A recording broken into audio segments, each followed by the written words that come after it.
وێنەی خۆشەویستی و عەشق و ئەڤینیان دەشرکێنن.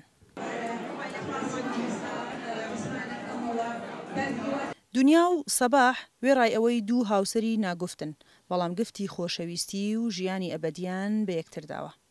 دوو هاوسەری خاوەن پێداویستی تایبەتن و ماوەی 3 مانگە دەستگیرانی یەکترن. دەڵێن لە ماوەیەکی نزیکدا دەستنە ژێر سەقفی هاوژینی و دەیانەوێت وەک هەر کەسێکی یاسایی ژیانێکی پڕ لە خۆشەویستی بنیاد بنێن. بێکەوە دڵخۆشن، زۆر دڵخۆشن، سپاس بۆخوا. خێزانەکەتان هاوکاریتانەکە، خێزانەکەشمان هاوکاریمانەکات. حەزەکەن مناڵتان هەبێت، حەزەکەن ئینشاڵڵا مناڵمان هەبێت. بۆنەیەکی تایبەتی بۆ پیرۆزڕاگرتنی ژیانی هاوبەشی و دڵخۆشیان ڕێکراوە بۆ کەسانی ناگوفت و نابیست و نابینا.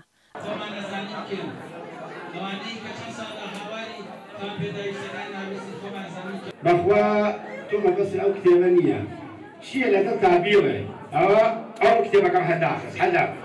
ئەوان لەم بۆنەیەدا لە ڕێگەی نمایشەوە باسییان لە ئازار و لەمپەرەکانی بەردەم ژیانیان دەکەن. پامێک دەگەن نەخێزان و کۆمەلگا بۆی یارمەتی دەریان بن لە دروستکردنی ژیانی هاوبەشیدا. داوا دەکەن وەک هەر کەسێکی ئاسایی مامەڵەیان لەگەڵدا بکرێت. کێشەکان ئەوەیە کە زۆر نابینە نابیستەیە هاوسەرگیریکە مداخلە لە ژیانیان ناکرێت و زۆر جار ئەو پرۆسانە پەشیمان بوونەوەی تیابەوە. هەمیشە باری ئابووری یەکێ بۆ لە هۆکارەکان کە بربەستی دروست کردووە وی ئەمڕۆژکە 75 خێزان 150 کەس کۆکەینەوە نیشانی بین کەناڵەکانی ڕاگاندن هەمیشە پردی خێر و خزمەت بوون. بەشێک لە هاوسەرەکان وێڕای ئەوەی خاوەن پێداویستی تایبەتن، بەڵام باز لەوە دەکەن ئەوە نەبۆتە ڕێگر لە بەردەم ژیانیاندا و ئەوان توانیویانە بە خۆشەویستیەوە بەردەوامی بە ژیانیان بدەن. سنوورکەریم، دەنگی ئەمریکا، سلێمانی.